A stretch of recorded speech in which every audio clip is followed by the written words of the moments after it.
Fala galera, tudo beleza? Tudo tranquilo? Invictus aqui na área. Resolvi hoje porque eu preciso gravar aqui umas partidas do Squad Battles, porque eu preciso jogar para até mesmo para desbloquear aqui o meu mercado de transferências. Então, resolvi bater um papo com vocês hoje de uma forma diferente do que os outros vídeos que eu quero fazer aqui no canal. Mas hoje era só para conversar também e aproveitar que eu preciso cumprir esse objetivo. E aproveitar e dizer que eu vou estar aqui gravando, partidas do Ultimate Team, principalmente no FUT Champions. E o que eu queria falar hoje, principalmente aí, é sobre o que aconteceu, né, na Copa do Mundo, principalmente com relação ao Brasil. Acho que é uma coisa que realmente não foi muito legal do Brasil ter caído fora, mas que também não é lá uma grande surpresa para ninguém. A gente sabia que o Brasil já vinha sofrendo com lesões, né? E antes da Copa e essa última do Wesley também complicou bastante a nossa situação com relação aos laterais. E aí fica muito complicado de você ir para uma Copa do Mundo, onde você tem França, Espanha, tem uma Argentina que tem um jogador como o Messi, entre outros times aí que se revelaram perigosos, né, ao longo da competição. E você não ter nem as peças que você precisa para compor o seu elenco de forma competitiva, né? Então, só por aí a gente já sabia que iria ser difícil. Sem contar, né, perder nomes como o Estevão, enfim. A gente falar sobre isso de novo é chover no molhado. Mas eu acho que uma das coisas que ficou aí de mais importante e mais discutido foi a questão do Ancelotti. Porque tem muita gente que, para começar, talvez nem defenderia que ele viesse, né? Outras pessoas ficaram felizes até demais e acharam que só porque ele veio já era garantido que alguma coisa ia acontecer, assim, que o Brasil ia, sei lá, bater uma final até ganhar. Mas a gente tem que ter o pé no chão. Eu acho que tudo começa quando a gente para pensar que o Brasil, infelizmente, tem uma gestão muito amadora, cara. CBF é uma piada e faz com que o futebol brasileiro seja uma piada, infelizmente. E isso eu digo porque, assim, nós ficamos o ciclo inteiro correndo atrás do Ancelotti. A gente ficou se humilhando, porque eu não me esqueci de quando ele estava falando lá que eu entendo que ele estava no Real Madrid, quando ele falava assim, não fui abordado, não tenho nada da seleção brasileira, sou técnico do Real Madrid.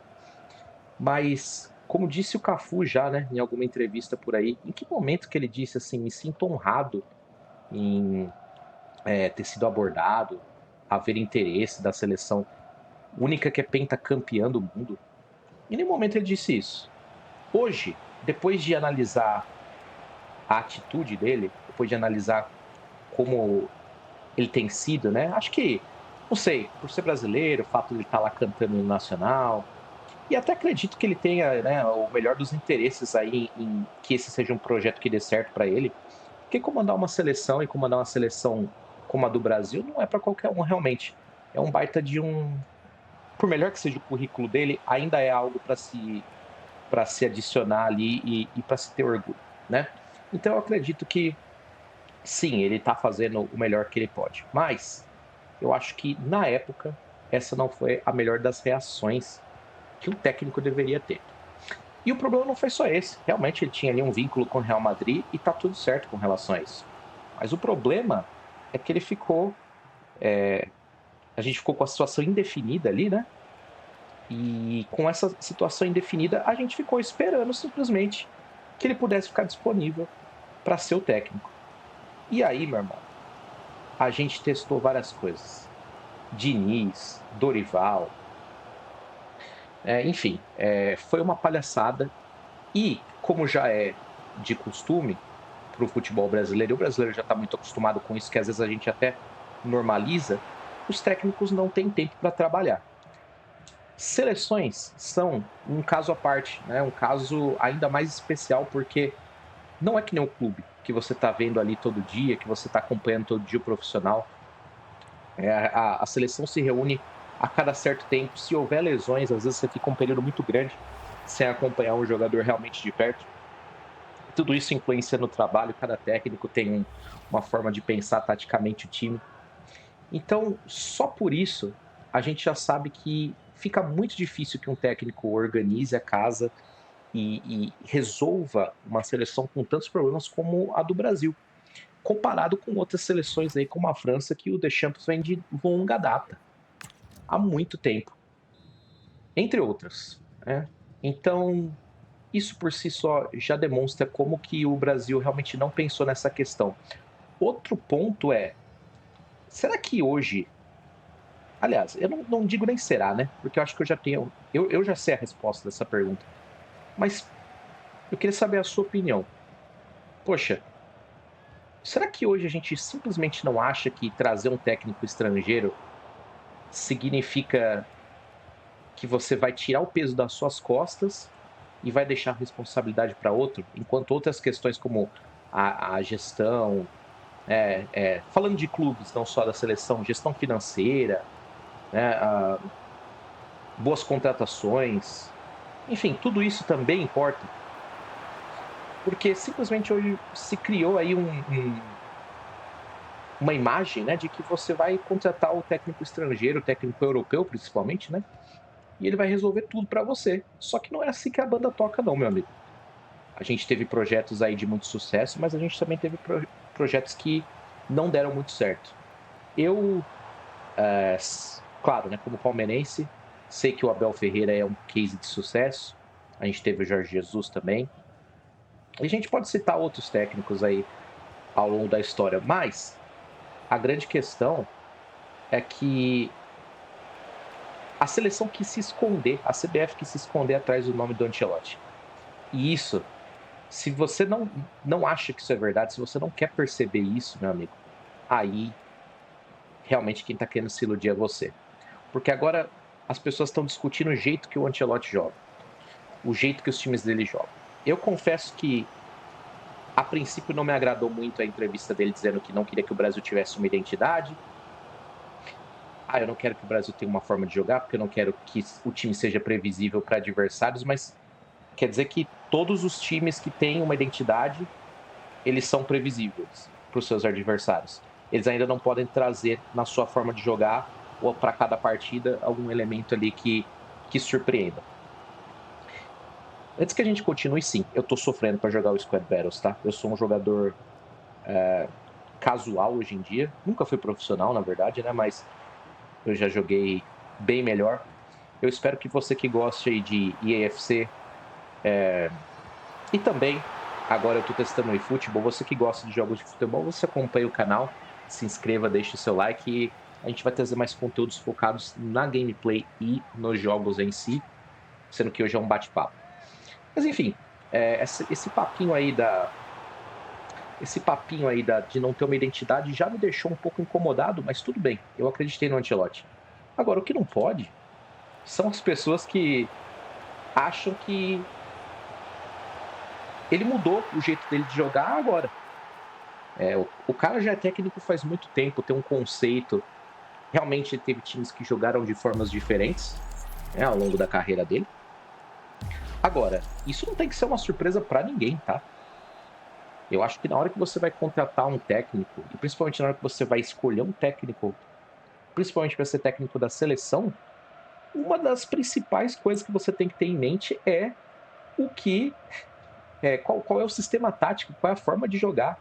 E agora tem muita gente dizendo que o Brasil deveria ter tido posse de bola contra a Noruega, quando claramente foi intenção do Ancelotti que a gente jogasse de forma a reagir ali a algumas oportunidades que a Noruega fosse dar para o Brasil.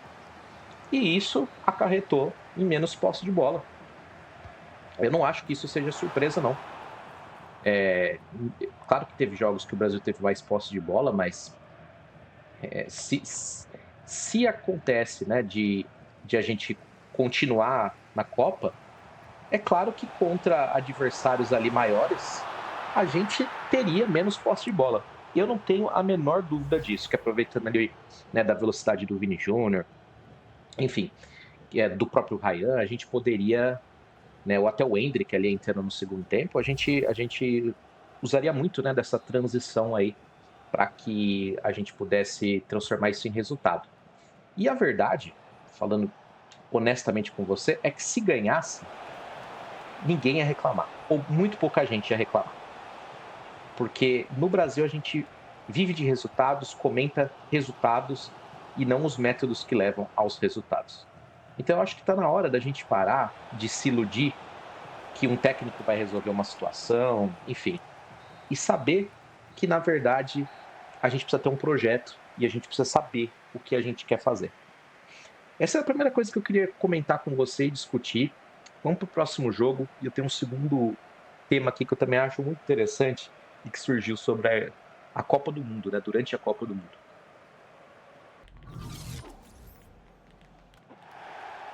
Bom, vamos lá. E o segundo tema é nada mais, nada menos do que a Cazé TV, que gerou uma polêmica aí, né? Eu confesso para você que eu acho muito interessante essa guerra por audiências. E eu gosto disso desde a época em que isso era só entre emissoras de TV, tipo a famosa guerra de audiência ali entre SBT e Globo. E muita gente mais nova aí nem sabe de muitas histórias, mas histórias como o Silvio Santos, por exemplo, mudando o horário de filmes que iam passar no SBT para disputar com a novela da Globo. Eu acho essas histórias assim, questões de marketing e de audiência, de como você lidar com o público, eu acho essas coisas fantásticas. Eu gosto demais. Dito isso, eu acho que foi muito interessante o que aconteceu nessa Copa com relação a Globo tentando vir com a história do delay, né? E que foi muito comentado, da galera ter essa preocupação, né? Será que eu vou assistir o jogo na Casa TV e eu vou receber aquele spoiler porque o meu vizinho vai pegar e vai gritar? E enquanto isso, eu que tô assistindo o jogo aqui, vou saber do gol antes de eu ter visto a imagem do gol, que vai estragar a reação, né? A surpresa na hora. Eu acho que essa foi uma sacada muito grande de quem iniciou isso, mas isso não foi suficiente para parar a Casa TV. Mas uma das coisas que também se falou muito é essa questão das bets. E essa questão das bets aí é o que mais tá pegando, né? Porque, bom, eu sou contra a aposta, eu não gosto, não faço, não incentivo ninguém a fazer. Mas não é só a Casa TV que fez propaganda de bet durante a Copa do Mundo. Só que eu acredito também que por a Globo ser muito influente politicamente, né? Ter esse lobby político, essa força que ela tem, isso faz muitas pessoas agora estarem mirando na Casa TV, porque claramente causou um desconforto no mercado, né? E se a Globo hoje está sendo a número 2 na Copa, então imagine para quem era número 2 quando a Globo era a número 1. Então isso incomoda todo um sistema, né? E faz com que muitas pessoas que são formadoras de opinião comecem a falar do assunto. E você, sem perceber, acaba comprando essa narrativa também. Ah, mas não é por causa disso, é por causa que eles estavam lá dando sugestão do que você apostar, que as odds eram boas, que tal coisa ia acontecer e que você deveria fazer isso. Olha, isso aí acontece em outros países, acontece em transmissões de outros esportes nos Estados Unidos. E, mais uma vez, não estou defendendo, mas eu não acho que isso seja só uma questão da Casa TV. E eu acho que você pode ser influenciado de outras formas menos diretas e que, no final das contas, isso deveria ser uma questão de bom senso e de decisão de quem está assistindo. Mas é como eu disse, né? O incômodo que a Casa TV, no canal do YouTube, está criando, né, nos seus adversários, é uma questão muito interessante. Eu acho isso um tema muito legal para se discutir. Agora, vamos lá. Uma das coisas que também me chamou muita atenção, e aí é para a gente fechar aqui, é sobre o, o narrador da Cazé TV, o Luiz Felipe Freitas. Ele está sendo chamado aí de argentino, ou pelo menos de torcer, acusado de torcer para a Argentina durante a Copa do Mundo. Porque, de acordo com algumas pessoas, ele narra com mais emoção os gols da Argentina do que os gols do Brasil. Então vamos lá, o que eu acho sobre isso? E aí eu quero ouvir você. Cara, primeiro que eu sou um grande fã do Luizinho, cara. Eu acho ele um baita narrador.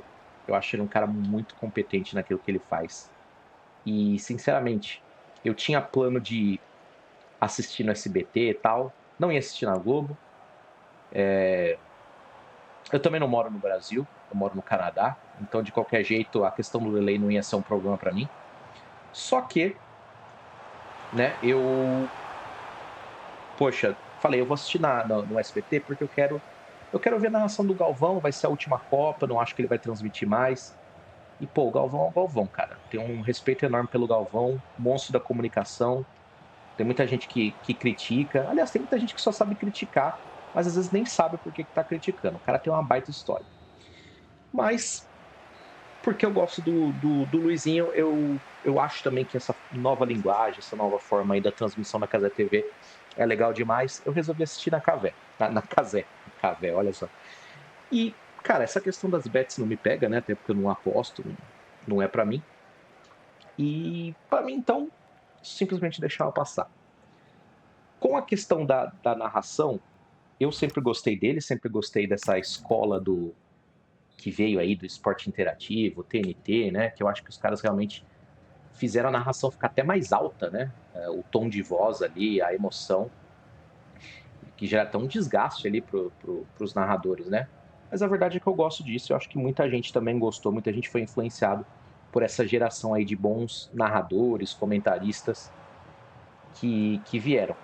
E com o Luizinho não é diferente. Eu acho que ele é realmente o cara que se destaca e ele é muito versátil também. Já vi ele narrando basquete e tal, e passa essa emoção.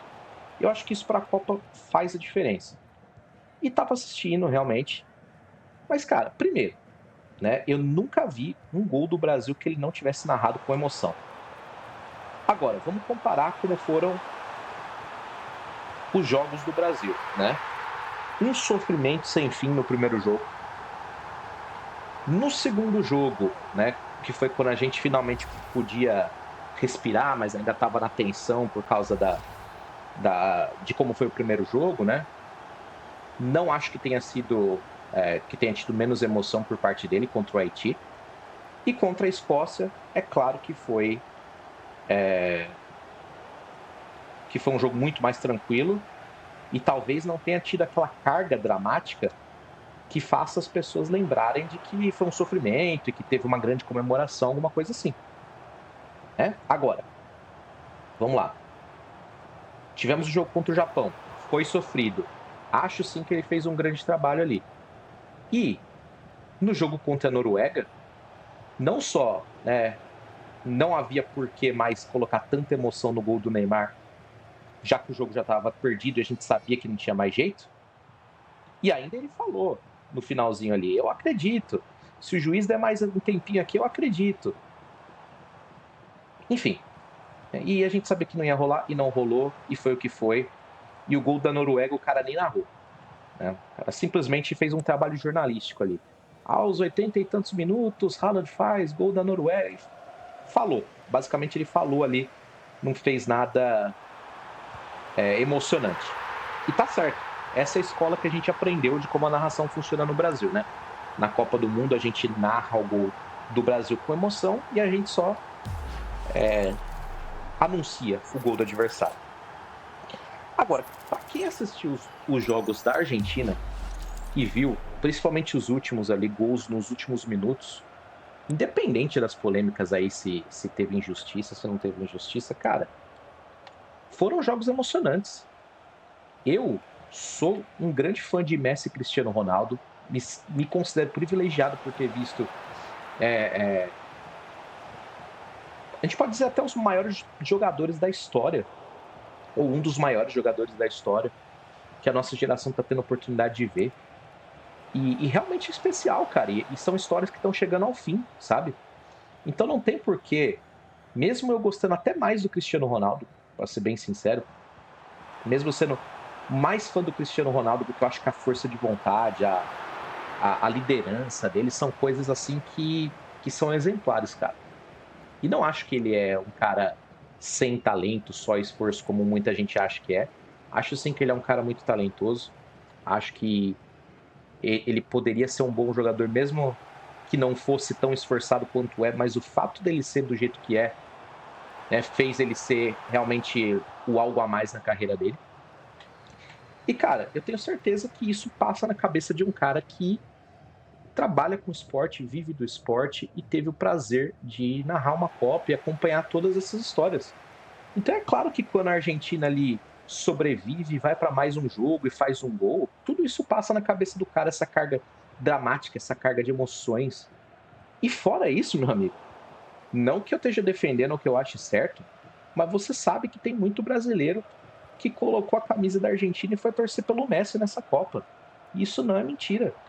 E dá para entender, porque para muitas pessoas, esse foi o cara que foi a referência. Esse foi o cara que foi, né, aquele cara inalcançável, aquele cara que faz o algo a mais, que faz a magia do futebol para muitos de nós. Então eu entendo totalmente. Acho que o cara colocar emoção numa narração, principalmente quando o Brasil não tá mais envolvido, aí eu tenho certeza que se jogasse Brasil e Argentina, o cara não comemoraria um gol da Argentina, gente. Eu acho essa discussão, assim, até de certo ponto ridícula, porque é realmente um cara ali fazendo o trabalho dele.